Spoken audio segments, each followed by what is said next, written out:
Saat putriku sedang sakit dan masuk rumah sakit. Suami tidak mau menjawab teleponku. Dia hanya mengirim pesan. Urus saja sendiri anak itu, aku sibuk. Dia malah sibuk menyiapkan pesta ulang tahun mewah untuk gundiknya. 2 hari kemudian saat dia pulang ke rumah, dia menemukan ruangan sudah kosong.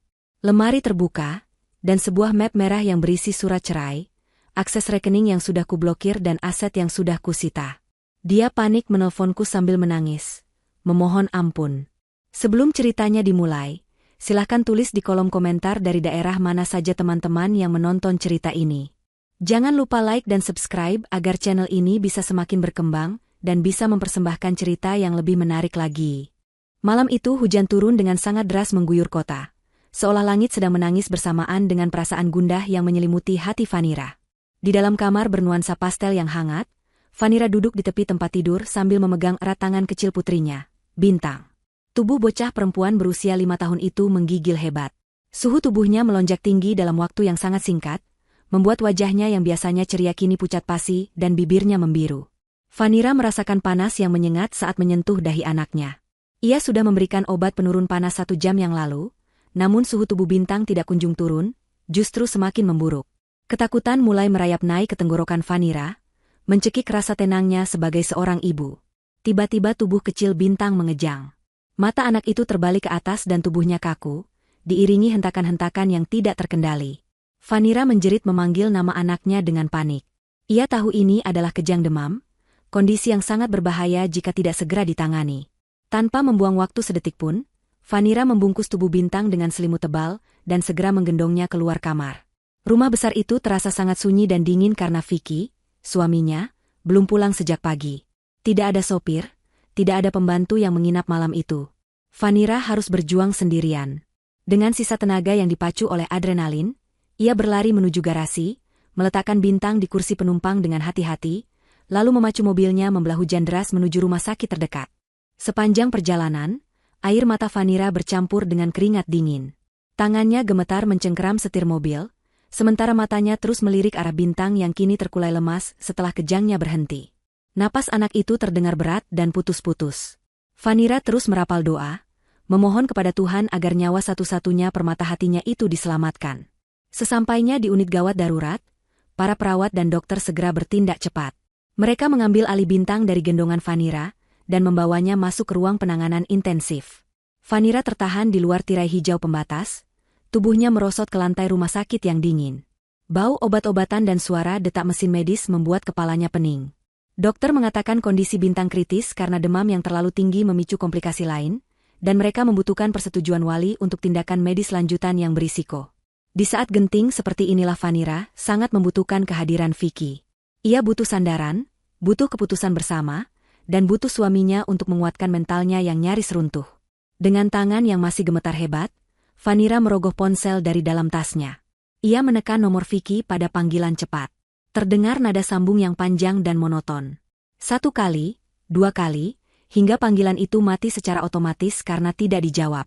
Vanira mencoba lagi. Ia berpikir mungkin Vicky sedang di jalan atau tidak mendengar dering ponselnya. Ia menelpon untuk kedua kalinya, namun hasilnya tetap sama.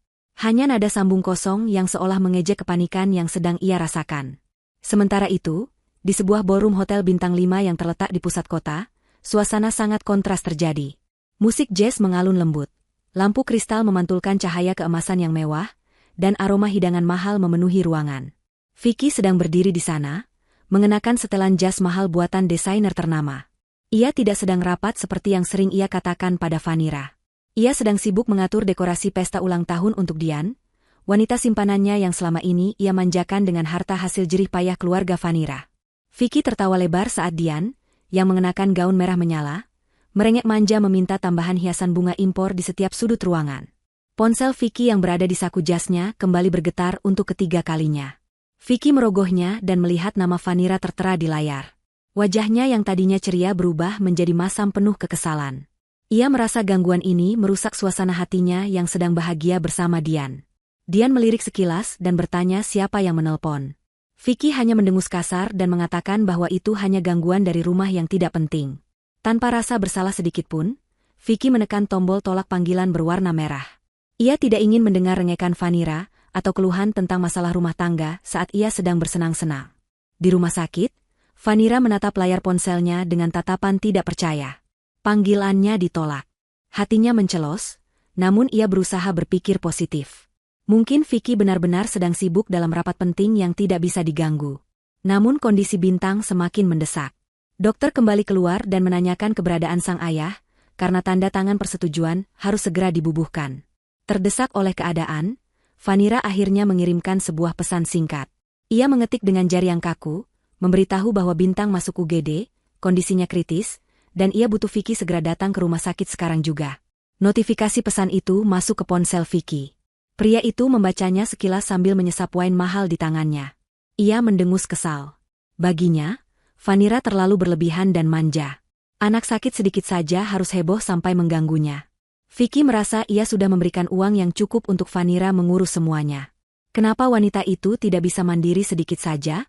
Dengan perasaan dongkol dan tanpa empati sedikit pun sebagai seorang ayah, Vicky mengetik balasan yang sangat singkat dan kejam.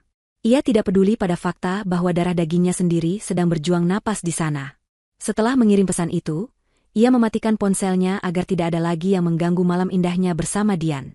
Kembali ke lorong rumah sakit yang dingin dan sepi, ponsel Vanira bergetar menandakan pesan balasan masuk. Harapan kecil tumbuh di hati Vanira, berharap suaminya mengatakan ia akan segera datang. Namun, saat ia membaca kalimat yang tertera di layar, dunia Vanira rasanya runtuh seketika. Pesan dari Vicky terpampang jelas tanpa perasaan, urus saja sendiri anak itu, aku sibuk meeting penting. Jangan ganggu aku dulu. Kalimat itu menghujam dada Vanira lebih sakit daripada ribuan jarum. Suaminya, ayah dari anaknya, lebih mementingkan pekerjaannya daripada nyawa putrinya sendiri. Vanira meremas ponselnya kuat-kuat di dada, air matanya tumpah semakin deras. Namun kali ini bukan hanya karena sedih, tapi juga karena luka pengkhianatan yang mulai tergores dalam di hatinya. Waktu seolah berjalan sangat lambat di ruang tunggu rumah sakit itu. Setiap detik terasa menyiksa bagi Vanira yang kini duduk sendirian di bangku panjang yang keras. Setelah membaca pesan kejam dari Vicky, ia menyadari bahwa ia benar-benar sendirian dalam perjuangan ini. Tidak ada gunanya berharap pada pria yang bahkan tidak mau meluangkan waktu untuk mendengar kondisi anaknya. Vanira menghapus air matanya dengan kasar. Ia bangkit berdiri dan menghampiri dokter yang sudah menunggu.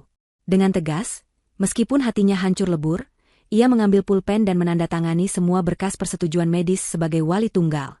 Ia tidak peduli lagi prosedur yang mengharuskan kehadiran ayah kandung. Nyawa Bintang adalah prioritas utamanya saat ini. Dokter menatapnya dengan iba, namun Vanira membalasnya dengan tatapan tegar seorang ibu yang siap melakukan apa saja demi anaknya. Setelah Bintang masuk ke ruang operasi untuk tindakan penanganan cairan di paru-parunya akibat komplikasi, Vanira kembali duduk termenung. Keheningan malam itu hanya diisi oleh suara langkah kaki perawat yang terburu-buru. Untuk mengalihkan rasa cemasnya, Vanira membuka sosial medianya. Ia tidak berniat mencari hiburan, hanya ingin membunuh waktu agar pikirannya tidak melayang ke hal-hal buruk tentang kondisi Bintang. Saat ia membuka halaman beranda, sebuah unggahan baru dari akun Vicky muncul di lini masa paling atas. Postingan itu baru diunggah 5 menit yang lalu. Foto tersebut menampilkan sebuah laptop yang menyala dengan tumpukan berkas di sampingnya, berlatar belakang meja kerja yang rapi. Caption yang tertulis di sana berbunyi, lembur sampai pagi demi masa depan keluarga. Semangat! Unggahan itu mendapat banyak komentar pujian dari teman-teman dan kolega Vicky. Mereka memuji dedikasi Vicky sebagai pria pekerja keras dan penyayang keluarga. Namun, bagi Vanira yang sedang duduk di depan ruang operasi anak mereka yang kritis, unggahan itu terasa janggal. Ia tahu betul meja kerja Vicky di kantor tidak seperti itu. Ia juga tahu bahwa Vicky tidak pernah membawa tumpukan berkas rapi itu jika benar-benar sedang lembur. Vicky tipe orang yang berantakan saat bekerja. Insting istrinya mulai berbicara. Ada sesuatu yang salah. Kebohongan yang ditutupi dengan pencitraan sempurna di dunia maya. Rasa curiga mulai merayap, bercampur dengan rasa sakit yang sudah ada sebelumnya. Di sisi lain kota, pesta yang disiapkan Vicky untuk Dian berjalan dengan sangat meriah dan penuh kemewahan. Vicky memang memposting foto meja kerja itu, tetapi itu adalah foto lama yang ia simpan di galeri ponselnya, sebuah taktik licik untuk membuat alibi agar Vanira tidak curiga jika ia pulang pagi. Kenyataannya, Vicky sedang berdansa di tengah lantai dansa bersama Dian. Ruangan itu dipenuhi dekorasi balon berwarna emas dan hitam, sesuai permintaan Dian. Meja-meja penuh dengan hidangan seafood impor dan kue bertingkat yang harganya setara dengan biaya hidup sebulan keluarga sederhana. Vicky tertawa lepas, melupakan sepenuhnya pesan panik Vanira tentang bintang. Di matanya saat ini hanya ada Dian, wanita yang membuatnya merasa muda dan bergairah kembali, berbeda dengan Vanira yang menurutnya membosankan dan hanya sibuk mengurus rumah. Tiba-tiba ponsel Vanira bergetar lagi. Kali ini bukan dari Vicky, melainkan sebuah pesan masuk melalui direct message Instagram dari sahabat lamanya, Rizka. Rizka adalah teman sekolah Vanira yang kebetulan bekerja sebagai manajer pemasaran di hotel tempat Vicky mengadakan pesta. Rizka mengirimkan sebuah foto tanpa caption apapun pada awalnya. Vanira membuka foto itu dengan tangan gemetar. Di layar ponselnya yang retak sedikit di bagian ujung, terpampang jelas sebuah pemandangan yang membuat darahnya mendidih. Itu adalah foto candid yang diambil dari jarak agak jauh, namun wajah orang di dalamnya terlihat sangat jelas. Vicky, suaminya yang mengaku sedang meeting penting dan lembur demi keluarga. Dalam foto itu, Vicky sedang memeluk pinggang seorang wanita bergaun merah yang cantik. Wanita itu, Dian, sedang menyuapkan potongan kue ke mulut Vicky sambil tertawa manja. Di belakang mereka terdapat spanduk besar bertuliskan, Happy Birthday My Beloved Dian. Wajah Vicky terlihat sangat bahagia, tanpa beban, tanpa sedikit pun gurat kekhawatiran. Padahal di saat yang sama, anaknya sendiri sedang berjuang antara hidup dan mati dengan selang infus dan alat bantu napas menempel di tubuh mungilnya. Rizka kemudian mengirim pesan susulan, Vea, aku nggak tahu harus ngomong apa. Tapi aku lihat suamimu di ballroom hotel tempatku kerja. Dia bikin pesta besar buat perempuan ini. Aku pikir kamu harus tahu. Dunia Vanira berhenti berputar saat itu juga. Suara bising rumah sakit seolah lenyap, digantikan oleh denging panjang di telinganya. Rasa sakit yang tadi ia rasakan karena bintang sakit, kini bermetamorfosis menjadi sesuatu yang jauh lebih gelap dan dingin. Ia menatap foto itu lekat-lekat. Ia melihat jam tangan yang dipakai Vicky dalam foto itu, jam tangan yang dibelikan Vanira sebagai hadiah ulang tahun pernikahan mereka bulan lalu. Ia melihat senyum Vicky yang dulu pernah menjadi alasan bahagianya, kini menjadi belati yang mencabik-cabik harga dirinya. Vicky tidak sedang bekerja. Vicky tidak sedang meeting. Vicky sedang berselingkuh dan berpesta di atas penderitaan istri dan anaknya. Air mata Vanira yang sedari tadi mengalir deras perlahan berhenti. Tangisannya bukan mereda karena lega, tapi karena air matanya telah habis dibakar oleh api kemarahan yang menyala dalam diam. Vanira menarik napas panjang, mengisi paru-parunya dengan oksigen dan tekad baru. Ia menghapus sisa air mata di pipinya dengan kasar, kali ini tanpa isak tangis. Wajahnya yang semula penuh kepanikan dan kesedihan kini berubah datar, dingin, dan tanpa ekspresi. Tatapan matanya menajam, sorot lembut seorang ibu rumah tangga yang penurut kini hilang, digantikan oleh tatapan seorang wanita yang telah dikhianati habis-habisan. Vanira menyimpan foto itu, melakukan tangkapan layar pada postingan, lembur, Vicky, dan menyimpan semua bukti percakapan pesan mereka di sebuah folder khusus yang ia beri nama, Bukti. Ia tidak akan melabrak Vicky sekarang. Ia tidak akan menelpon dan memaki-maki seperti orang gila. Itu hanya akan membuat Vicky waspada dan menyembunyikan aset-asetnya. Vanira tahu ia memegang kartu as yang tidak diketahui Vicky. Semua harta yang dinikmati Vicky, perusahaan yang dipimpin Vicky, bahkan rumah dan mobil yang mereka pakai, secara hukum masih atas nama Yayasan Keluarga Vanira atau warisan ayahnya. Vicky hanya pengelola yang diberi kuasa. Dan malam ini, saat Vicky sibuk menjadi raja palsu bagi gundiknya, Vanira memutuskan untuk menarik kembali mahkota itu. Pintu ruang operasi terbuka. Dokter keluar dengan wajah lelah namun memberikan anggukan pelan. Operasinya lancar. Bu, masa kritis sudah lewat, bintang anak yang kuat. Kalimat itu menjadi satu-satunya kabar baik malam itu. Vanira mengucap syukur dalam hati. Ia berjalan mendekati berangkar saat bintang didorong keluar menuju ruang pemulihan. Ia mencium kening putrinya yang masih terbius obat. Di telinga anaknya, Vanira berbisik pelan, sebuah janji yang bukan hanya untuk bintang, tapi juga untuk dirinya sendiri. Cepat sembuh, sayang. Saat kamu bangun nanti, ibu janji hidup kita akan jauh lebih bahagia. Kita akan buang semua sampah yang menyakiti kita. Malam itu, di koridor rumah sakit yang sunyi, Vanira yang lama telah mati, dan Vanira yang baru, sang eksekutor bagi pengkhianat, telah lahir. Pagi itu matahari terbit dengan malu-malu di ufuk timur, menyelusupkan sinar keemasan melalui celah tirai jendela kamar rawat inap VIP tempat bintang dirawat. Cahaya itu menerangi wajah Vanira yang tampak lelah namun, memiliki sorot mata yang berbeda dari malam sebelumnya. Jika semalam matanya dipenuhi ketakutan dan keraguan, pagi ini mata itu tenang menghanyutkan, seperti permukaan danau yang menyimpan kedalaman mematikan. Vanira sudah tidak tidur semalaman. Ia menghabiskan waktu dengan duduk di samping ranjang putrinya, memandangi dada kecil yang naik turun dengan teratur, sambil merancang setiap langkah yang akan ia ambil. Bintang sudah melewati masa kritis, demamnya sudah turun drastis, dan dokter mengatakan bahwa ia hanya butuh istirahat total untuk pemulihan. Kabar baik itu menjadi bahan bakar utama bagi Vanira untuk memulai rencananya. Ia tidak akan membiarkan siapapun, termasuk suaminya sendiri, menyakiti kebahagiaan kecil ini lagi.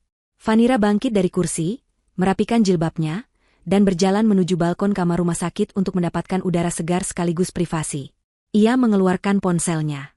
Bukan untuk menghubungi Vicky yang sejak semalam tidak ada kabar, melainkan untuk menghubungi seseorang yang selama ini ia simpan sebagai kartu as terakhirnya. Ia menekan sebuah nama di kontak teleponnya, Pak Ilyas. Pak Ilyas adalah pengacara senior kepercayaan almarhum ayah Vanira. Beliau adalah orang yang paling tahu seluk-beluk warisan dan struktur perusahaan keluarga, sekaligus orang yang menyimpan wasiat asli ayah Vanira yang tidak pernah diketahui oleh Vicky. Nada sambung berbunyi 2 kali sebelum suara berat dan berwibawa menyapa dari seberang sana. Vanira menyapa dengan sopan namun langsung pada intinya. Ia menceritakan kronologi kejadian semalam, mulai dari Bintang yang sakit parah, pesan kejam Vicky, hingga bukti perselingkuhan yang ia dapatkan dari Rizka. Tidak ada isak tangis dalam penuturannya, hanya fakta-fakta dingin yang tersusun rapi. Pak Ilyas di ujung telepon terdengar menahan amarah, namun sebagai profesional, ia segera kembali tenang. Vanira kemudian memberikan instruksi yang sangat spesifik. Ia meminta Pak Ilyas untuk segera mengaktifkan klausul pelanggaran dalam surat wasiat ayahnya. Klausul itu menyatakan bahwa jika Vicky terbukti melakukan tindakan amoral, menelantarkan keluarga, atau merugikan nama baik keluarga, maka seluruh kuasa pengelolaan aset yang diberikan kepadanya akan dicabut seketika tanpa peringatan. Pak Ilyas mengonfirmasi bahwa ia bisa melakukan itu pagi ini juga. Semua aset yang selama ini dinikmati Vicky, mulai dari rumah mewah, mobil-mobil sport, hingga kartu kredit Black Card dengan limit tak terbatas, semuanya secara hukum adalah milik yayasan keluarga di bawah nama Vanira. Vicky hanyalah penerima kuasa penggunaan. Vanira memerintahkan pembekuan total. Ia ingin semua akses keuangan Vicky diputus tepat saat pria itu sedang merasa di puncak dunia. Ia ingin Vicky merasakan bagaimana rasanya tidak berdaya, sama seperti yang ia rasakan semalam di lorong UGD. Vanira juga meminta Pak Ilyas menyiapkan tim audit forensik untuk masuk ke kantor hari itu juga guna mengamankan bukti-bukti penggelapan dana yang mungkin dilakukan Vicky untuk membiayai gaya hidup mewahnya.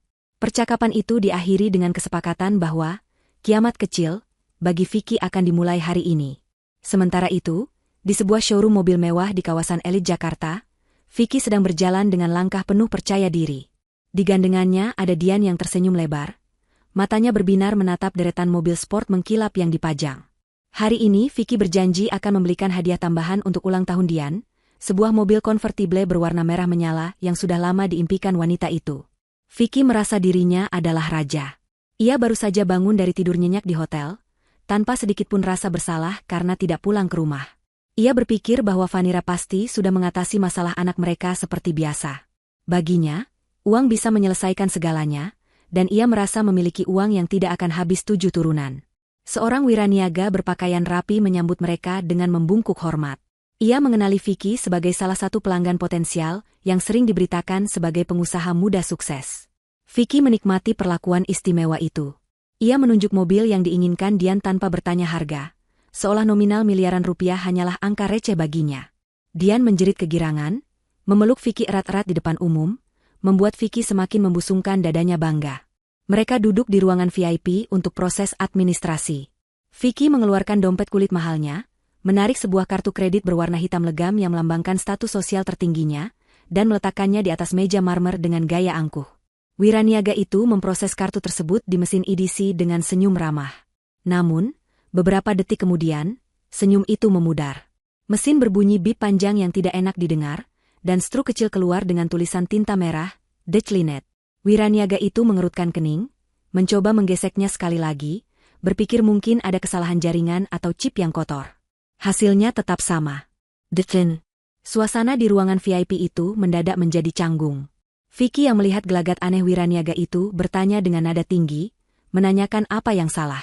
Wiraniaga itu dengan hati-hati memberitahu bahwa transaksinya ditolak oleh bank penerbit. Wajah Vicky memerah, campuran antara malu dan marah. Ia bersikeras bahwa itu tidak mungkin terjadi karena limit kartunya tidak terbatas. Ia mengambil kartu lain dari dompetnya, kartu platinum dari bank berbeda. Wiraniaga itu mencobanya lagi. Hasilnya nihil. Detlin. Vicky mulai panik. Keringat dingin mulai muncul di pelipisnya. Dian di sampingnya mulai terlihat bingung dan kesal, bisik-bisik bertanya kenapa prosesnya lama sekali.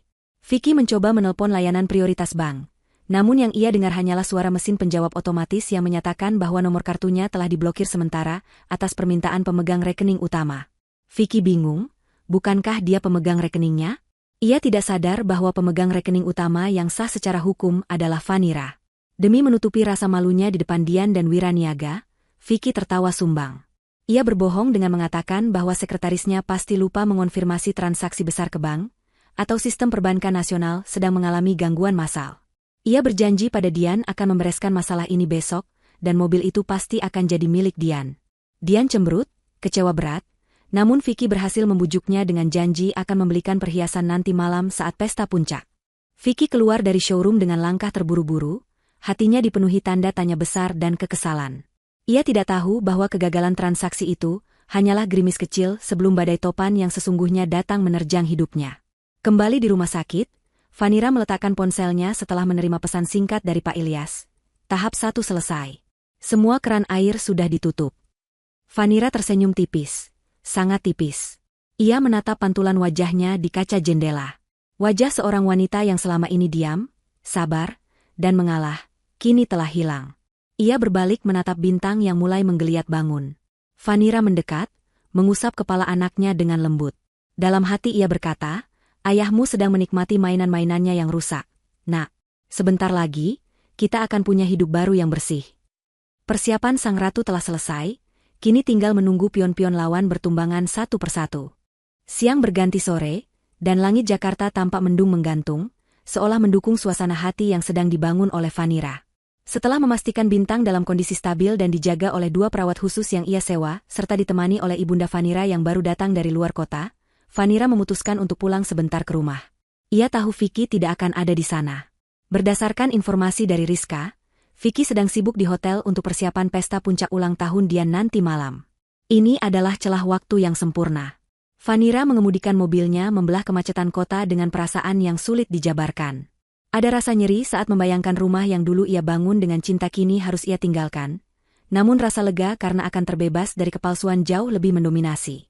Sesampainya di halaman rumah megah bergaya Mediterania itu, Vanira terdiam sejenak di dalam mobil. Ia menatap bangunan kokoh di hadapannya. Dulu, ia berpikir ini adalah istananya, tempat ia akan menua bersama Vicky. Namun kini, bangunan itu terlihat seperti penjara berlapis emas. Dengan langkah mantap, Vanira turun dari mobil. Di belakang mobilnya, sebuah truk box berwarna putih polos berhenti. Itu adalah jasa pindahan profesional yang dipesan Vanira dengan layanan Silent Express. 3 orang petugas berseragam masuk mengikuti Vanira tanpa banyak bicara. Mereka bekerja dengan efisien dan senyap, sesuai instruksi Vanira, hanya mengemas barang-barang pribadi miliknya dan Bintang, serta dokumen-dokumen penting. Vanira masuk ke dalam rumah yang terasa dingin. AC sentral yang menyala membuat suasana semakin beku. Ia memberi isyarat kepada petugas untuk mulai mengemas barang-barang di kamar Bintang terlebih dahulu. Sementara itu, Vanira melangkah menuju kamar utama, kamar yang menjadi saksi bisu pernikahan mereka selama 7 tahun. Ia membuka lemari pakaiannya, mengeluarkan baju-baju gamis dan jilbabnya, memasukkannya ke dalam koper dengan rapi. Tidak ada gerakan membanting barang atau melempar pakaian. Semuanya dilakukan dengan ketenangan yang menakutkan. Ia memilah mana yang penting dan mana yang bisa ditinggalkan. Ia tidak ingin membawa serta kenangan buruk dari rumah ini. Pandangan Vanira kemudian tertuju pada sebuah laci kecil di meja rias Vicky yang selalu terkunci. Vicky selalu bilang itu berisi dokumen rahasia perusahaan yang tidak boleh disentuh siapapun. Namun, Vanira yang sekarang bukanlah wanita bodoh yang mudah percaya. Ia tahu di mana Vicky menyembunyikan kunci cadangan, tertempel di bawah laci paling bawah dengan selotip. Vanira mengambil kunci itu dan membuka laci terlarang tersebut. Jantungnya berdegup kencang, bukan karena takut, tapi karena antisipasi akan kebenaran yang akan ia temukan. Saat laci terbuka, bukan dokumen perusahaan yang ia lihat.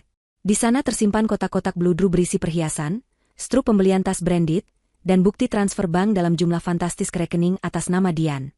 Yang membuat dada Vanira sesak, adalah ia menemukan sebuah kalung berlian yang sangat indah. Ia ingat, 2 minggu lalu Vicky mengatakan bisnis sedang lesu sehingga tidak bisa membelikan kado ulang tahun untuk Vanira. Ternyata, uang itu Uang yang berasal dari keuntungan perusahaan warisan ayah Vanira, digunakan untuk membeli kalung ini. Vanira mengambil kalung itu, menatapnya dengan tatapan nanar. Berlian itu berkilau indah, namun di mata Vanira, itu terlihat kotor dan menjijikkan. Vanira tidak menangis. Air matanya sudah kering. Ia mengambil semua perhiasan dan bukti-bukti transaksi itu. Ia memasukkannya ke dalam tas tangannya sebagai barang bukti tambahan untuk pengadilan nanti. Lalu, ia mengambil secari kertas post-it berwarna kuning dari meja kerja. Ia mengambil pena dan menuliskan kalimat singkat dengan tulisan tangan yang tegak dan tegas. Tidak ada makian panjang lebar, tidak ada sumpah serapah. Hanya satu kalimat yang ia tahu akan menghantui Vicky seumur hidupnya saat membacanya nanti. Ia meletakkan kertas itu di dasar laci yang kini kosong melompong. Nikmati sisa waktumu. Di kamar bintang, para petugas sudah selesai mengemas semuanya ke dalam kardus-kardus rapi. Kamar yang tadinya penuh dengan mainan, boneka, dan buku cerita, kini bersih dan kosong. Hanya tersisa furnitur berat yang tidak dibawa. Vanira memeriksa setiap sudut rumah untuk terakhir kalinya. Foto pernikahan mereka yang terpajang besar di ruang tengah ia turunkan. Ia tidak memecahkannya, hanya meletakkannya terbalik di atas sofa, sebuah simbol bahwa pernikahan ini sudah tamat. Ia ingin Vicky melihat rumah ini bukan berantakan seperti kapal pecah, melainkan kosong dan hampa, seperti jiwa Vicky yang telah ditinggalkan oleh keberkahan. Setelah semua barang masuk ke dalam truk, Vanira berdiri di ambang pintu depan. Ia menatap sekeliling ruang tamu yang sunyi. Tidak ada lagi tawa, tidak ada lagi kehangatan. Ia menarik napas panjang, menghirup aroma rumah itu untuk terakhir kalinya, lalu menghembuskannya perlahan, melepaskan semua beban yang selama ini menghimpit dadanya. Ia berbalik badan, melangkah keluar, dan menutup pintu utama dengan bunyi klik yang tegas. Suara kunci pintu yang berputar terdengar, seperti suara palu hakim yang mengetuk putusan final. Vanira masuk ke mobilnya, menyalakan mesin, dan perlahan meninggalkan pekarangan rumah. Ia melihat dari kaca spion, rumah megah itu semakin mengecil dan akhirnya hilang di tikungan jalan. Langit sore mulai gelap, namun bagi Vanira, fajar baru saja menyingsing. Ia meninggalkan rumah itu dalam keadaan bersih dan siap. Siap untuk menyambut kepulangan Vicky nanti. Siap untuk memberikan kejutan terburuk dalam hidup suaminya. Vanira tahu, saat Vicky pulang nanti, ia tidak akan menemukan kehangatan sambutan istri, melainkan kesunyian yang mencekam, kesunyian sebelum badai kehancuran melanda hidupnya. Di tempat lain, Vicky sedang tertawa di tengah pesta, tidak menyadari bahwa kastil pasir yang ia banggakan baru saja tersapu ombak. Ia tidak tahu bahwa saat ia membuka pintu rumah nanti, ia tidak akan pulang ke rumah, melainkan masuk ke dalam mimpi buruk yang ia ciptakan sendiri. Vanira memacu mobilnya kembali ke rumah sakit, kembali ke satu-satunya hal yang nyata dan berharga dalam hidupnya, bintang. Perang telah dimulai, dan Vanira baru saja memenangkan pertempuran pertama tanpa perlu mengangkat senjata. Malam semakin larut dan pesta ulang tahun Dian di ballroom hotel mencapai puncak kemeriahannya. Musik dari live band menghentak riang, mengiringi tawa renyah para tamu undangan yang sebagian besar adalah teman-teman sosialita Dian. Vicky berdiri di tengah ruangan dengan gelas kristal di tangan, merasa seolah dirinya adalah raja dunia. Ia baru saja memberikan pidato singkat yang penuh bualan tentang kesuksesan bisnisnya, yang disambut tepuk tangan meriah. Dian berdiri di sampingnya, memamerkan cincin dan gelang emas yang baru saja diberikan Vicky sebagai kado pembuka, meskipun mobil yang dijanjikan tertunda. Vicky berusaha melupakan insiden kartu kredit yang ditolak di showroom tadi siang. Ia meyakinkan dirinya sendiri bahwa itu hanyalah kesalahan sistem perbankan, sesaat yang pasti sudah beres malam ini. Baginya, tidak mungkin akses keuangannya bermasalah, karena ia merasa uang perusahaan adalah uang pribadinya yang tidak akan pernah habis. Saat acara mendekati akhir, manajer banquet hotel menghampiri meja Vicky dengan senyum sopan namun membawa sebuah map tagihan di tangannya. Ini adalah prosedur standar untuk pelunasan biaya pesta yang jumlahnya mencapai ratusan juta rupiah. Vicky dengan gaya santai yang dibuat-buat, mengeluarkan dompet kulitnya. Ia menarik kartu, Black Card, andalannya, kartu yang sama yang ia banggakan di depan teman-temannya sebagai simbol status tanpa batas. Ia menyerahkannya kepada pelayan dengan gerakan angkuh, tanpa repot-repot melihat nominal tagihan. Dian memperhatikan dengan mata berbinar, bangga memiliki kekasih yang begitu royal. Para tamu undangan pun mencuri pandang, berbisik kagum melihat betapa mudahnya Vicky mengeluarkan uang. Pelayan itu kembali beberapa menit kemudian, namun kali ini wajahnya tidak lagi dihiasi senyum ramah.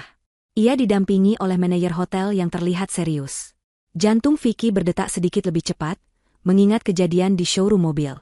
Sang manajer berbicara dengan suara rendah agar tidak menarik perhatian tamu lain, memberitahu bahwa kartu tersebut ditolak oleh sistem dengan keterangan, blokir permanen.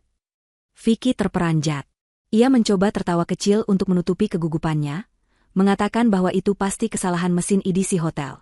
Ia mengeluarkan 3 kartu lain dari dompetnya. Kartu platinum pribadi, kartu debit perusahaan, hingga kartu cadangan. Manajer hotel mencoba semuanya satu persatu di hadapan Vicky. Hasilnya sama persis. Semua mesin memberikan respon seragam, declinet. Transaksi gagal. Saldo tidak mencukupi atau rekening dibekukan. Keringat dingin mulai mengucur deras di dahi Vicky, merusak tatanan rambutnya yang klimis. Senyum di wajah Dian perlahan memudar, berganti dengan kerutan bingung dan curiga. Bisik-bisik kagum dari para tamu, kini berubah menjadi kasak-kusuk penuh tanya. Vicky panik. Ia mencoba membuka aplikasi mobile banking di ponselnya untuk melakukan transfer manual. Saat ia login, matanya terbelalak melihat angka yang tertera di layar saldo rekening utamanya. 0 rupiah. Ia mencoba cek rekening perusahaan, hasilnya sama, 0 rupiah. Aksesnya sebagai penandatangan cek dan giro telah dicabut. Vicky merasa lututnya lemas. Ia tidak mengerti apa yang terjadi. Bagaimana mungkin semua uangnya lenyap dalam sekejap? Ia mencoba menelpon bagian keuangan kantor, namun tidak ada yang menjawab karena hari sudah malam. Manajer hotel kini kehilangan kesabarannya. Nada bicaranya menjadi tegas dan keras, cukup untuk didengar oleh orang-orang di meja sekitarnya. Ia menuntut pembayaran segera, atau ia akan memanggil pihak keamanan dan melaporkan Vicky ke polisi atas tuduhan penipuan jasa. Ancaman, polisi, membuat suasana pesta yang tadinya meriah mendadak hening mencekam. Musik berhenti. Semua mata tertuju pada Vicky yang wajahnya pucat pasi seperti mayat. Dian yang merasa dipermalukan di depan teman-teman sosialitanya, langsung meledak amarahnya. Ia merasa ditipu mentah-mentah. Baginya, Vicky tanpa uang hanyalah pria biasa yang tidak berguna. Tanpa mempedulikan harga diri Vicky, Dian berteriak memaki di depan umum. Ia menuduh Vicky sebagai penipu ulung yang hanya ingin memanfaatkannya dengan gaya sok kaya. Puncak dari drama itu terjadi ketika Dian melayangkan tamparan keras ke pipi Vicky. Suara tamparan itu menggema di seluruh ruangan ballroom, menyakitkan dan memalukan. Dian melempar cincin yang tadi diberikan Vicky ke lantai, lalu pergi meninggalkan ruangan dengan langkah hentak kaki yang marah, diikuti oleh teman-temannya yang menatap Vicky dengan tatapan jijik. Vicky berdiri terpaku memegangi pipinya yang panas, hancur lebur di hadapan puluhan pasang mata yang memandangnya rendah. Panggung sandiwara yang ia bangun dengan susah payah, telah runtuh menimpanya sendiri. Pihak keamanan hotel mulai mengepung Vicky. Ia tidak bisa lari. Untuk bisa keluar dari tempat itu tanpa digelandang ke kantor polisi malam itu juga, Vicky terpaksa melakukan negosiasi yang sangat merendahkan harga dirinya. Ia harus meninggalkan jam tangan mewah limited edition miliknya, satu-satunya aset berharga yang melekat di tubuhnya, serta menyerahkan KTP asli sebagai jaminan. Ia menandatangani surat perjanjian utang yang menyatakan ia akan melunasi semuanya besok pagi. Vicky berjalan keluar dari hotel bukan sebagai raja, melainkan sebagai pecundang yang terusir. Jas mahalnya terasa sesak, dasinya mencekik leher. Ia berjalan menuju parkiran dengan langkah gontai, amarah membuncah di dadanya. Ia tidak menyalahkan dirinya sendiri. Dalam otak manipulatifnya, ia justru menyalahkan Vanira. Ia yakin Vanira lupa membayar tagihan kartu kredit, atau melakukan kesalahan administrasi yang membuatnya malu. Dengan sisa emosi yang meledak-ledak, ia masuk ke dalam mobilnya, membanting pintu, dan memacu kendaraan itu pulang dengan kecepatan tinggi, siap untuk meluapkan amarahnya kepada sang istri. Perjalanan pulang terasa sangat panjang bagi Vicky. Kemacetan ibu kota di malam hari seolah sengaja menghalanginya, membuat emosinya semakin mendidih. Sepanjang jalan, ia memukul setir mobil berulang kali, memaki-maki nama Vanira. Ia membayangkan skenario di kepalanya, ia akan sampai di rumah, menyeret Vanira bangun dari tidurnya, dan memarahinya habis-habisan karena ketidakbecusan mengurus tagihan yang menyebabkan dirinya dipermalukan di depan Dian dan kolega bisnisnya. Vicky sama sekali tidak ingat pada Bintang yang sedang sakit. Dalam benaknya, ia adalah korban dari keadaan ini. Ia merasa berhak marah. Ia merasa berhak menuntut penjelasan. Keyakinannya bahwa Vanira masihlah istri bodoh yang penurut membuatnya tidak waspada terhadap apa yang sebenarnya telah terjadi. Mobil sport Vicky akhirnya berbelok memasuki pekarangan rumah. Ia melihat lampu teras menyala, namun bagian dalam rumah tampak gelap gulita. Vicky tidak curiga. Ia berpikir mungkin Vanira dan Bintang sudah tidur, karena hari sudah lewat tengah malam. Dengan kasar, ia memarkir mobilnya secara asal-asalan. Ia turun dari mobil, melangkah lebar menuju pintu utama dengan napas memburu. Kunci pintu digital ditekan dengan kasar. Pintu terbuka dengan bunyi beep pendek. Vicky mendorong pintu itu hingga membentur dinding, menimbulkan suara gaduh yang memecah keheningan malam. "Vanira, keluar kamu!" Vicky berteriak lantang, suaranya menggema di ruang tamu yang luas. Ia menunggu jawaban, menunggu langkah kaki terburu-buru istrinya yang biasanya takut jika ia marah. Namun, tidak ada jawaban. Hanya gema suaranya sendiri yang memantul kembali. Rumah itu sunyi senyap. Terlalu sunyi. Vicky menyalakan saklar lampu ruang tamu. Cahaya terang membanjiri ruangan, menampakkan pemandangan yang membuat langkah kakinya terhenti sejenak. Ruangan itu rapi, sangat rapi, namun terasa aneh. Beberapa hiasan dinding tidak ada di tempatnya. Foto pernikahan besar yang biasanya tergantung di atas sofa kini tidak ada. Vicky mengabaikan perasaan ganjil itu dan berlari menaiki tangga menuju kamar bintang. Ia berpikir mungkin Vanira sedang menemani bintang tidur. Ia membuka pintu kamar anaknya dengan kasar. "Bangun," bentaknya. Tapi kata-katanya tertahan di tenggorokan. Kamar itu kosong. Tempat tidur bintang rapi tanpa sprei, hanya kasur polos yang terlihat dingin. Lemari mainan terbuka dan isinya melompong. Tidak ada boneka, tidak ada buku cerita, tidak ada pakaian anak-anak. Hawa dingin dari AC yang tampaknya lupa dimatikan menusuk kulit Vicky. Rasa bingung mulai menjalar, bercampur dengan sisa amarah yang belum tuntas. Kemana mereka pergi? Dengan jantung yang mulai berdegup tidak beraturan, Vicky berlari menuju kamar utama. Pikirannya mulai kacau. Apakah Vanira kabur? Tidak mungkin, pikirnya. Vanira tidak punya siapa-siapa selain dirinya. Vanira wanita lemah yang bergantung padanya. Vicky membuka pintu kamar utama. Pemandangan di dalamnya lebih mengejutkan lagi. Lemari pakaian walk-in closet milik Vanira terbuka lebar. Vicky masuk ke dalamnya dan mendapati sisi lemari tempat pakaian istrinya benar-benar kosong. Tidak ada satupun baju tersisa, bahkan gantungan bajunya pun tidak ada. Hanya pakaian-pakaian Vicky yang masih tergantung, terisolasi dalam kesendirian. Vicky mundur perlahan, kakinya menyenggol laci meja rias yang sedikit terbuka, laci tempat ia menyembunyikan rahasianya. Ia menarik laci itu dan mendapati isinya kosong. Perhiasan untuk Dian, bukti transfer, semuanya lenyap. Di dasar laci itu, secari kertas kuning tertempel. Vicky mengambilnya dan membaca tulisan tangan Vanira yang sangat ia kenali, "Nikmati sisa waktumu." Tangan Vicky gemetar meremas kertas itu. Ini bukan sekadar kabur dari rumah. Ini adalah perampokan, pikirnya picik. Vanira berani mengambil barang-barangnya. Amarahnya kembali memuncak. Namun kali ini bercampur dengan ketakutan yang mulai merayap. Ia sadar ia tidak tahu di mana Vanira berada. Ia tidak tahu harus mencari kemana. Vicky berlari turun kembali ke lantai 1, berniat mencari petunjuk lain. Saat ia sampai di ruang tengah, matanya menangkap sesuatu yang tergeletak sendirian di atas meja kopi yang bersih mengkilap. Sebuah benda yang sangat kontras dengan permukaan meja marmer putih itu. Sebuah map tebal berwarna merah menyala. Map itu terlihat resmi dan menakutkan. Vicky mendekat, langkahnya perlahan melambat. Instingnya mengatakan bahwa apapun yang ada di dalam map itu adalah jawaban dari semua kekacauan yang terjadi hari ini. Mulai dari kartu yang ditolak, saldo nol, hingga rumah yang kosong ini. Vicky berdiri di depan meja itu. Tangannya terulur ragu-ragu menyentuh sampul map merah tersebut. Suasana rumah yang hening seolah menekan gendang telinganya. Ia merasa seperti terdakwa yang sedang menunggu vonis hakim. Tidak ada suara Dian yang memuja, tidak ada suara Vanira yang melayani, tidak ada tawa bintang. Hanya ada Vicky dan dosa-dosanya yang kini terbungkus rapi dalam map merah di hadapannya.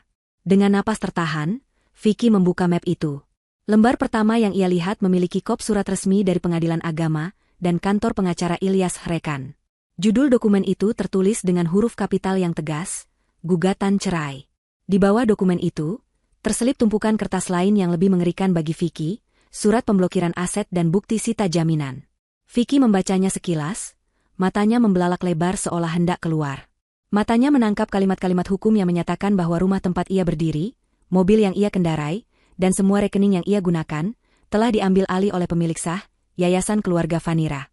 Vicky mundur selangkah, kakinya tersandung kaki meja, dan ia jatuh terduduk di lantai keramik yang dingin. Pikirannya kosong, dunianya berputar hebat. Ia baru menyadari bahwa selama ini ia menumpang hidup pada wanita yang ia sepelekan. Dan wanita itu baru saja menarik karpet merah dari bawah kakinya, menjatuhkannya ke dalam jurang kehancuran yang tak berdasar. Vicky duduk bersimpuh di lantai ruang tengah yang dingin, dikelilingi oleh kesunyian rumah yang kini terasa seperti kuburan. Map merah tebal yang ia temukan di atas meja kini terbuka di pangkuannya, seolah menjadi satu-satunya benda yang masih memiliki nyawa di ruangan itu. Tangan Vicky gemetar hebat saat ia membalik halaman demi halaman dokumen tersebut, matanya bergerak liar mencoba mencerna setiap kata yang tertulis dengan tinta hitam yang tajam. Dokumen pertama adalah surat gugatan cerai yang diajukan oleh Vanira ke Pengadilan Agama.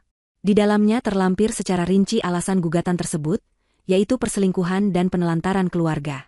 Vicky merasa napasnya tercekat ketika melihat lampiran foto-foto berkualitas tinggi yang menjadi barang bukti. Foto dirinya dan Dian sedang makan malam romantis, foto mereka masuk ke hotel, hingga foto struk pembelian perhiasan yang ia lakukan diam-diam. Vicky merasa telanjang, semua rahasia yang ia kira tersimpan rapat ternyata telah diketahui Vanira sejak lama. Istrinya tidak bodoh. Istrinya hanya menunggu waktu yang tepat untuk memukul balik. Lembar berikutnya jauh lebih mengerikan bagi ego Vicky sebagai seorang laki-laki yang gila hormat. Itu adalah dokumen legalitas aset yang selama ini ia banggakan sebagai miliknya. Vicky membaca dengan mata membelalak saat menyadari bahwa surat kepemilikan rumah mewah tempat ia tinggal ternyata bukan atas namanya, melainkan atas nama Yayasan Keluarga Vanira. Selama ini ia hanya menandatangani dokumen sebagai pengelola aset, bukan pemilik. Hal yang sama berlaku untuk mobil-mobil sport yang berjejer di garasi. Dalam klausul perjanjian pranikah yang ia tanda tangani dulu tanpa membacanya dengan teliti karena terlalu percaya diri, disebutkan dengan jelas bahwa jika terjadi perceraian akibat perselingkuhan, maka hak pengelolaan aset akan dicabut seketika tanpa kompensasi sepeser pun. Vicky meremas kertas itu hingga kusut. Ia merasa dibodohi, padahal kesombongannya sendirilah yang membutakan matanya selama bertahun-tahun. Vicky melanjutkan ke halaman berikutnya dengan jantung yang berdegup menyakitkan. Halaman itu berisi cetakan mutasi rekening koran dari bank tempat ia menyimpan uang yang ia anggap tabungan pribadinya. Deretan angka-angka di sana menunjukkan transaksi keluar besar-besaran yang terjadi pagi ini, tepat setelah ia menolak panggilan telepon Vanira. Keterangan transaksinya jelas, penarikan dana oleh pemilik kuasa sah. Saldo akhir yang tertera di bagian paling bawah halaman itu tercetak tebal dan sukses membuat Vicky merasa mual, 0 rupiah. Tidak ada sisa, tidak ada recehan. Vanira telah membersihkan semuanya, mengambil kembali setiap rupiah yang merupakan hak warisan ayahnya. Vicky menyadari bahwa tanpa uang itu, ia hanyalah seorang pengangguran yang tidak punya tempat tinggal. Semua kemewahan, jas mahal, jam tangan, dan gaya hidup jet set yang ia pamerkan pada Dian, semuanya didanai oleh uang istri yang ia hianati. Di tengah kepanikan yang melanda hebat, ponsel Vicky yang tergeletak di lantai tiba-tiba bergetar dan menyala, menandakan sebuah email baru masuk. Notifikasi itu muncul dengan label, sangat penting, dari Dewan Direksi perusahaan tempat ia menjabat sebagai CEO. Dengan tangan yang masih gemetar, Vicky meraih ponselnya dan membuka email tersebut. Isinya adalah surat keputusan pemecatan tidak hormat. Di sana tertulis bahwa berdasarkan audit internal dadakan yang dilakukan siang tadi, ditemukan bukti-bukti kuat adanya penggelapan dana perusahaan untuk kepentingan pribadi yang dilakukan oleh Vicky. Dewan Komisaris, yang diketuai oleh perwakilan keluarga Vanira, memutuskan untuk memberhentikan Vicky secara sepihak dan akan membawa kasus ini ke ranah hukum. Vicky melempar ponselnya ke lantai hingga layar retak. Ia berteriak frustrasi, suara teriakannya memantul di dinding-dinding kosong rumah itu. Rasanya seperti mimpi buruk yang tidak berujung. Dalam hitungan kurang dari 24 jam, ia kehilangan segalanya. Istri yang setia, anak yang lucu, rumah mewah, kendaraan, uang, jabatan, dan harga diri. Semuanya lenyap tak berbekas. Vicky menjambak rambutnya sendiri, mencoba mencari jalan keluar dari labirin kehancuran ini. Namun semakin ia berpikir, semakin ia sadar bahwa ia telah terpojok. Vanira telah merencanakan ini dengan sangat rapi, menutup semua celah pelarian baginya. Vicky menatap map merah di pangkuannya sekali lagi.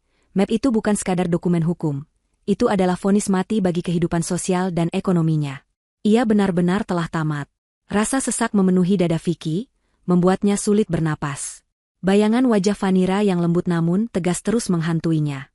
Ia teringat bagaimana Vanira selalu sabar melayaninya, menyiapkan keperluannya, dan tidak pernah menuntut apa-apa selain waktu untuk keluarga. Dan ia membalas ketulusan itu dengan pengkhianatan paling keji di saat anaknya sedang sekarat. Penyesalan mulai merayap masuk, bukan karena ia merasa bersalah telah menyakiti hati Vanira, tetapi lebih karena ia menyesali kebodohannya sendiri yang menyebabkan ia kehilangan akses terhadap sumber kekayaannya. Vicky masih belum sepenuhnya sadar akan kesalahannya secara moral, ia hanya peduli pada nasibnya yang kini berada di ujung tanduk. Ia adalah raja yang digulingkan oleh ratu yang ia remehkan, dan kini ia duduk sendirian di reruntuhan istananya yang hampa. Vicky masih terduduk di lantai keramik yang dingin, tubuhnya lemas seolah tulang belulangnya telah dilolosi satu persatu. Hawa dingin dari AC sentral menusuk kulitnya, namun keringat dingin terus mengucur deras membasahi kemeja yang ia kenakan. Kesunyian rumah itu mulai terasa mencekam, seolah dinding-dinding rumah sedang menertawakan kebodohannya. Vicky merasa sangat kecil dan tak berdaya. Ia butuh seseorang, siapa saja, untuk mengatakan bahwa ini semua bisa diperbaiki. Pikirannya langsung tertuju pada Dian. Wanita itu pasti mau mendengarkannya. Dian mencintainya, bukan? Mereka baru saja merayakan pesta ulang tahun yang meriah.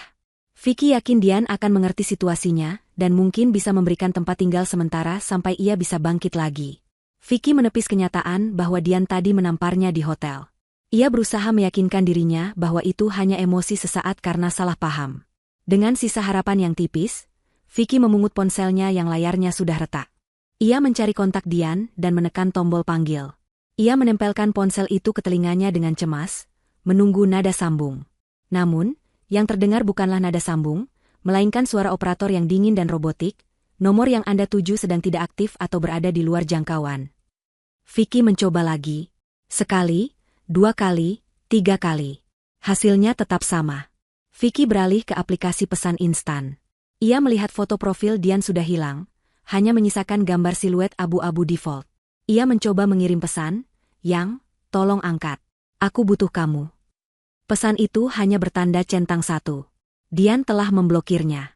Wanita yang ia puja-puja, yang demi dirinya Vicky rela menelantarkan anak istrinya yang sakit, kini membuangnya begitu saja seperti sampah begitu tahu Vicky tidak lagi punya uang. Kenyataan itu menghantam Vicky lebih keras daripada tamparan Dian di hotel tadi. Ia sadar sepenuhnya sekarang bahwa Dian tidak pernah mencintainya. Dian hanya mencintai uangnya, fasilitasnya, dan gaya hidup yang bisa Vicky berikan. Begitu semua itu hilang, cinta Dian pun menguap seketika. Vicky merasa sangat bodoh. Ia telah menukar berlian permata seperti Vanira demi batu kerikil jalanan seperti Dian. Rasa sepi yang luar biasa menyergapnya. Ia sendirian di dunia ini. Tidak ada teman, karena teman-temannya adalah teman pesta yang hanya datang saat ia traktir. Tidak ada keluarga, karena orang tuanya sudah tiada, dan ia baru saja menghancurkan keluarga kecilnya sendiri. Vicky meraung, menangis terseduh-seduh di ruang tamu yang kosong. Suara tangisannya terdengar menyedihkan, penuh dengan rasa takut dan penyesalan yang terlambat. Dalam keputusasaan yang memuncak, bayangan wajah Bintang melintas di benaknya. Putri kecilnya yang sedang sakit. Vicky teringat pesan Vanira tentang Bintang yang masuk UGD. Rasa bersalah tiba-tiba menyeruak, kali ini lebih nyata. Ia telah menjadi ayah yang gagal. Ia bahkan tidak tahu di rumah sakit mana anaknya dirawat. Vicky merasa harus melakukan sesuatu. Ia harus memohon ampun. Ia harus bicara pada Vanira. Vanira adalah wanita yang lembut, pikirnya. Vanira pasti akan memaafkannya jika ia memohon dengan sungguh-sungguh. Vanira tidak mungkin tega melihatnya hancur seperti ini. Vicky menggantungkan harapan terakhirnya pada kebaikan hati istri yang telah ia sakiti.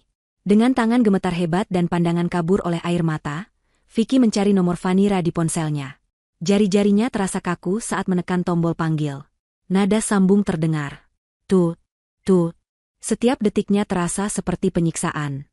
Vicky berdoa dalam hati, memohon agar Vanira mau mengangkat teleponnya.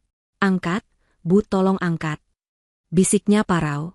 Setelah nada dering yang terasa abadi, panggilan itu akhirnya tersambung. Suara di seberang sana hening sejenak, namun Vicky bisa mendengar suara latar belakang yang sangat khas. Bunyi bibip ritmis dari monitor detak jantung pasien dan suara langkah kaki perawat yang samar. Suara rumah sakit.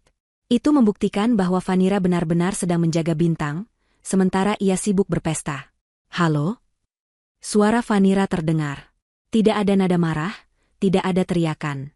Suaranya datar, tenang, namun dingin sedingin es. Mendengar suara itu, pertahanan Vicky runtuh total. Ia menangis histeris ke dalam telepon, menumpahkan segala ketakutan dan penyesalannya. "Bu, Vanira, maafkan ayah, Bu, ayah salah. Ayah hilaf." Vicky meracau, kata-katanya bercampur dengan isak tangis yang tak terkendali. "Tolong jangan lakukan ini, Bu. Ayah hancur. Ayah nggak punya siapa-siapa lagi. Dian ninggalin ayah. Ayah dipecat.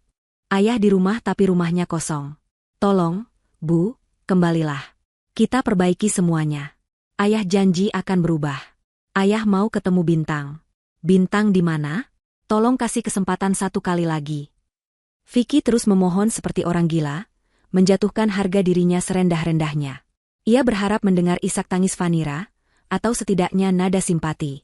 Ia berharap Vanira akan luluh mendengar suaminya menderita. Namun, di seberang sana, Vanira hanya diam mendengarkan, membiarkan Vicky menghabiskan napasnya untuk memohon. Keheningan Vanira justru membuat Vicky semakin takut. Ia menyadari bahwa diamnya Vanira bukanlah tanda keraguan, melainkan tanda bahwa hati wanita itu sudah tertutup rapat.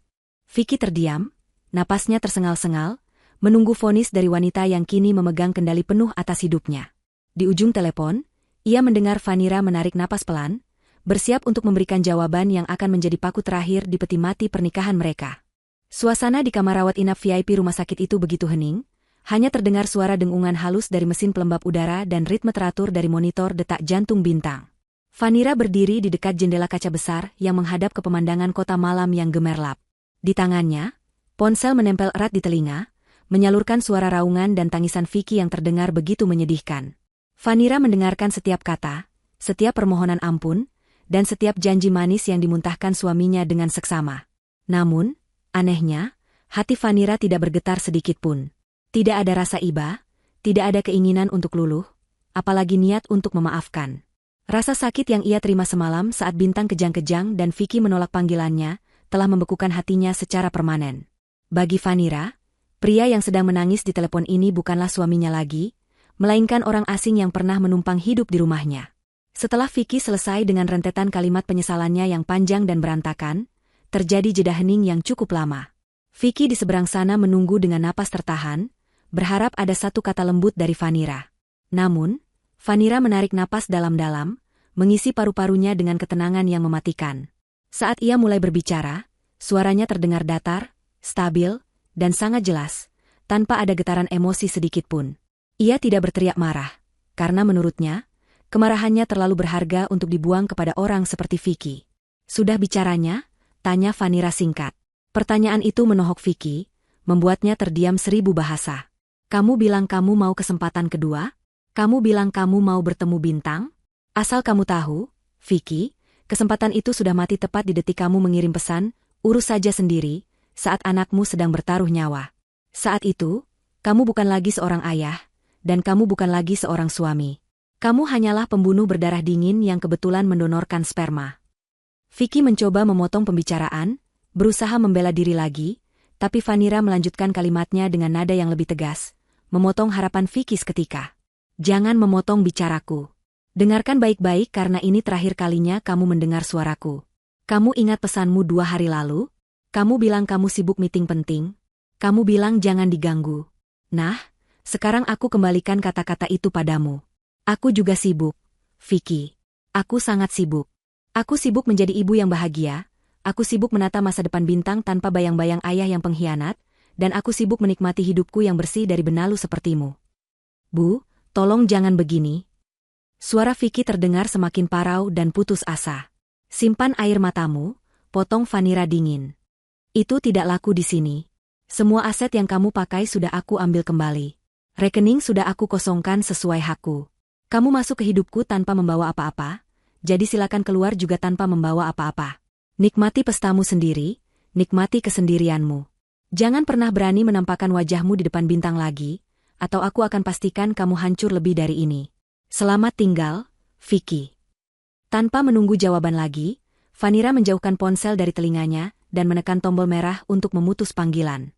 Ia kemudian memblokir nomor Vicky secara permanen, menutup satu-satunya akses yang dimiliki pria itu ke dunia luar. Vanira meletakkan ponselnya di meja, lalu berbalik menatap Bintang yang sedang tertidur pulas. Ia mendekat, mencium kening putrinya, dan berbisik pelan. Selesai, sayang. Racunnya sudah kita buang. Malam itu, Vanira tidur dengan nyenyak untuk pertama kalinya dalam waktu yang sangat lama, merasa lega seolah beban ribuan ton telah diangkat dari pundaknya.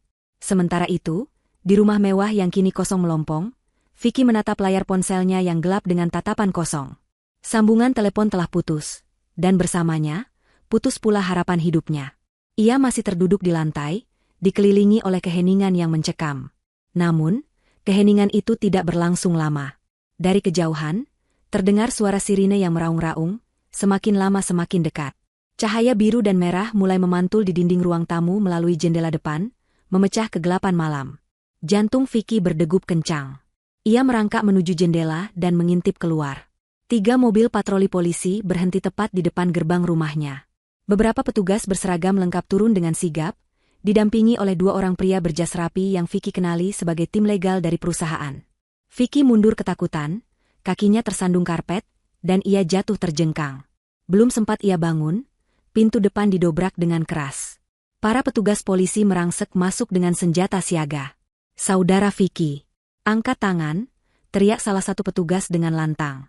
"Anda kami tangkap atas dugaan penggelapan dana perusahaan, penipuan, dan pemalsuan dokumen keuangan. Anda memiliki hak untuk diam, namun segala yang Anda katakan dapat digunakan untuk melawan Anda di pengadilan." Vicky tidak sempat melawan. 2 orang petugas langsung memiting lengannya ke belakang dan memasangkan borgol besi yang dingin di pergelangan tangannya. Vicky berteriak histeris, meronta-ronta minta dilepaskan, berteriak bahwa ini semua salah paham. Namun tidak ada yang peduli. Ia digelandang keluar rumah seperti seorang kriminal kelas 3. Tetangga-tetangga sekitar yang terbangun karena suara sirine mulai keluar rumah, menonton kejadian itu dengan tatapan mencemooh. Vicky, yang dulu selalu berjalan dengan dagu terangkat sombong di kompleks itu, kini diseret masuk ke dalam mobil polisi dengan kepala tertunduk hina. Saat mobil polisi itu melaju membawanya menuju sel tahanan yang dingin, Vicky menyadari bahwa karma tidak hanya datang untuk menamparnya, tapi datang untuk menggilasnya sampai hancur tak bersisa. 2 tahun telah berlalu sejak malam penangkapan yang menggemparkan itu. Kota Jakarta masih sibuk dan bising seperti biasa, dengan gedung-gedung pencakar langit yang berlomba menyentuh awan dan jalanan aspal yang memanggang siapapun di bawah terik matahari siang. Di salah satu sudut area perkantoran elit di pusat kota, seorang pria kurus dengan kulit terbakar matahari sedang sibuk mengatur deretan sepeda motor yang parkir sembarangan. Pria itu mengenakan rompi oranye lusuh yang warnanya sudah memudar, celana jeans yang robek di bagian lutut bukan karena mode melainkan karena usia, dan topi kusam untuk menutupi rambutnya yang mulai memutih dan kusam. Wajahnya terlihat jauh lebih tua dari usia sebenarnya, dengan garis-garis kelelahan dan penderitaan yang terukir jelas di sekitar mata dan mulutnya. Pria itu adalah Vicky, mantan CEO muda yang arogan, mantan suami yang mengkhianati keluarganya demi kesenangan sesaat. Setelah menjalani masa hukuman penjara selama 1,5 tahun dan seluruh aset pribadinya disita untuk mengganti kerugian perusahaan, Vicky keluar dari balik jeruji besi sebagai orang yang benar-benar bangkrut. Tidak ada perusahaan yang mau mempekerjakannya, karena catatan kriminalnya yang tercoreng hitam di semua basis data HRD. Teman-teman pestanya dulu pura-pura tidak kenal saat berpapasan di jalan. Dian, wanita yang dulu ia puja, dikabarkan sudah menikah dengan pengusaha tua kaya raya di luar pulau, dan tidak pernah sekalipun menjenguknya di penjara. Vicky kini menyambung hidup dengan menjadi juru parkir liar dan serabutan. Setiap hari ia harus bergelut dengan debu jalanan, asap knalpot, dan makian orang-orang yang merasa terganggu dengan keberadaannya. Tangannya yang dulu halus karena hanya memegang pena dan gelas wine, kini kasar, kapalan, dan kotor oleh oli serta debu. Siang itu, perut Vicky berbunyi nyaring. Ia belum makan sejak pagi karena uang hasil parkirnya kemarin habis untuk membayar sewa kamar petak sempit di pinggiran kota yang bocor dan pengap. Ia duduk di trotoar, menyeka keringat di dahinya dengan lengan baju yang dekil, sambil menatap nanar ke arah gedung perkantoran mewah di seberang jalan. Gedung tempat ia dulu pernah berjalan masuk dengan setelan jas jutaan rupiah, kini terasa begitu jauh dan tak terjangkau. Saat sedang melamun meratapi nasibnya, perhatian Vicky teralihkan oleh sebuah videotron raksasa yang menempel di dinding gedung pencakar langit tersebut. Layar LED super besar itu sedang menayangkan sebuah program bincang-bincang bisnis inspiratif yang disiarkan secara nasional. Mata Vicky menyipit karena silau matahari, mencoba melihat siapa sosok yang sedang diwawancarai di layar raksasa itu. Ketika gambar di layar menjadi jelas, napas Vicky tercekat di tenggorokan. Jantungnya seolah berhenti berdetak sesaat. Di layar itu, duduk seorang wanita yang sangat cantik dan anggun. Ia mengenakan busana muslimah modern berwarna pastel yang elegan, wajahnya bersinar bersih, memancarkan aura ketenangan dan kesuksesan yang luar biasa. Di bawah wajahnya tertulis nama dengan huruf tebal, Vanira, pendiri CEO Yayasan Bintang Sejahtera. Itu adalah Vanira, mantan istrinya. Wanita yang dulu ia anggap remeh, wanita yang dulu ia tinggalkan di rumah sakit sendirian. Kini wanita itu terlihat seperti bidadari yang tak tersentuh, berbicara dengan cerdas tentang program sosialnya yang membantu anak-anak sakit dari keluarga kurang mampu. Kamera kemudian menyorot ke arah penonton di studio, di mana duduk seorang gadis kecil cantik berusia 7 tahun yang sedang bertepuk tangan dengan riang. Bintang. Anak itu tumbuh dengan sangat sehat.